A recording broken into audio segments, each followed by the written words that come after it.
Ei, pessoal! Hoje eu quero falar com você sobre o princípio da continuidade.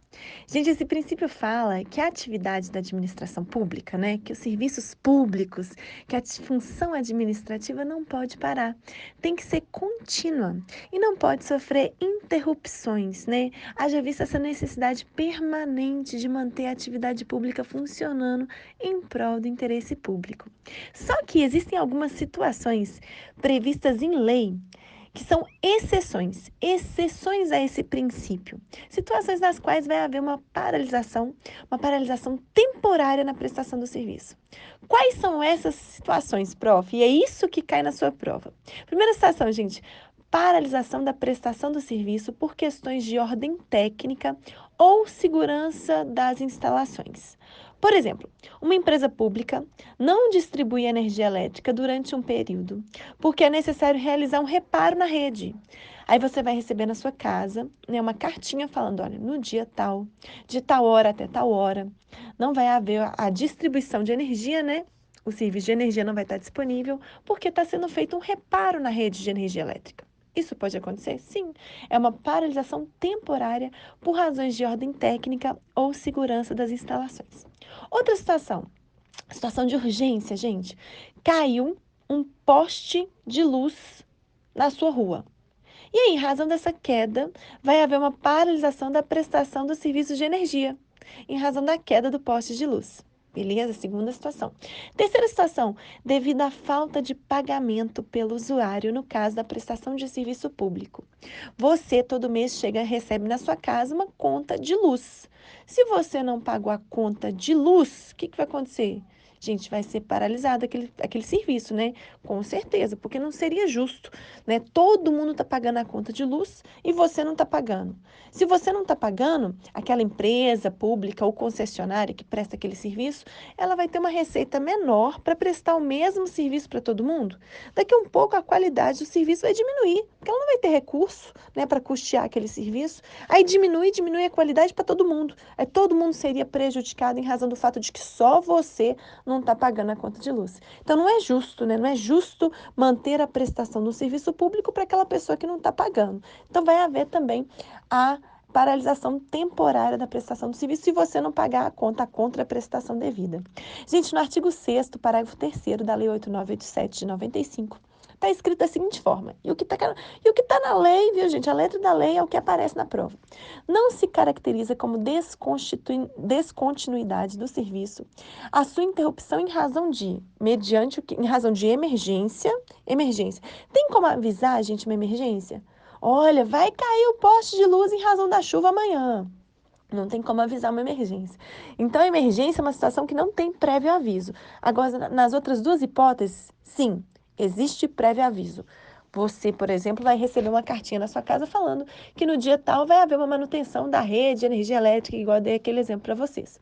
Então tá, não se caracteriza como descontinuidade do serviço a sua interrupção em situação de emergência ou após prévio aviso, quando motivada por razões de ordem técnica ou de segurança das instalações e, por inadimplemento do usuário, considerado o interesse da coletividade. Então, nessas duas situações, você recebe primeiro que é um aviso prévio. Olha, você não pagou sua conta. Se você não pagar, a gente vai cortar sua luz.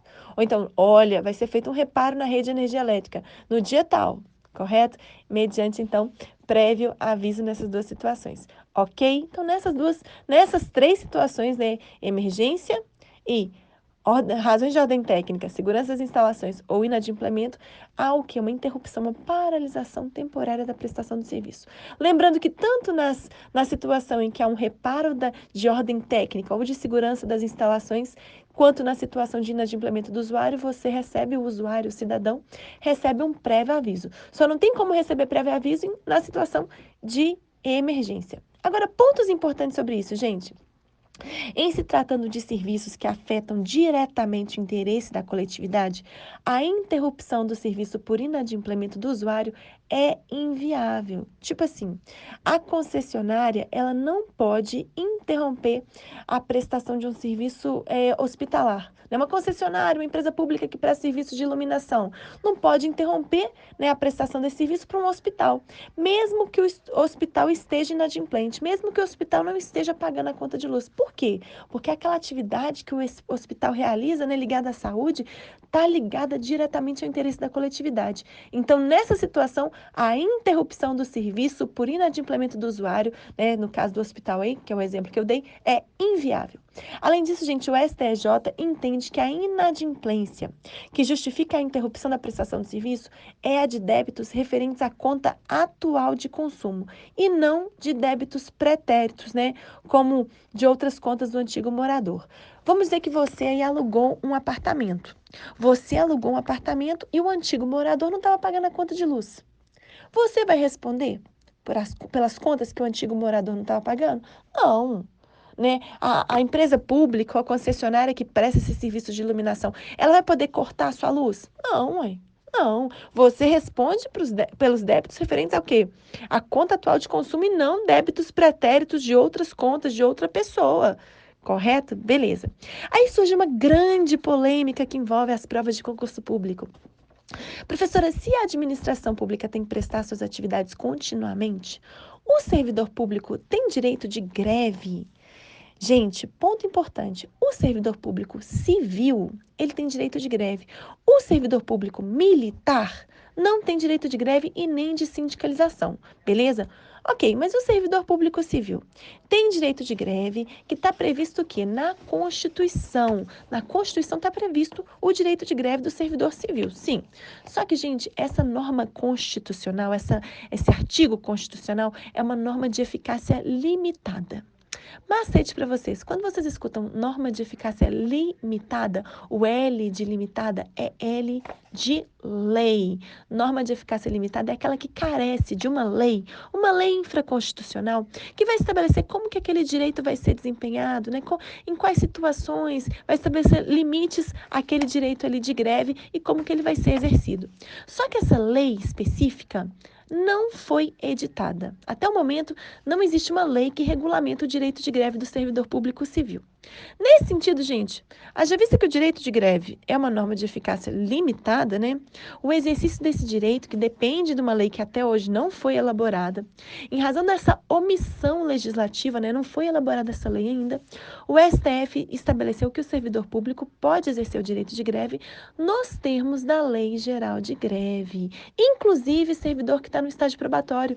Professor, eu entrei ontem na máquina pública, estou no estágio probatório, posso entrar na greve, também participar do movimento grevista? Claro, claro, inclusive servidor que está na greve. Agora, gente, eu tenho que lembrar que o STF ele firmou um entendimento, né, em 2016, de que, gente, caso o servidor exerça esse direito de greve na forma legal, ele vai sofrer desconto na remuneração.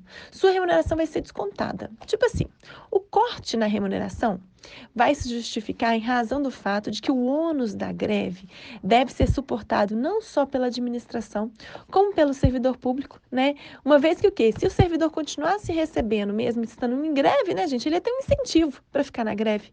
Pensa só, servidor público está em greve. É ruim para a população?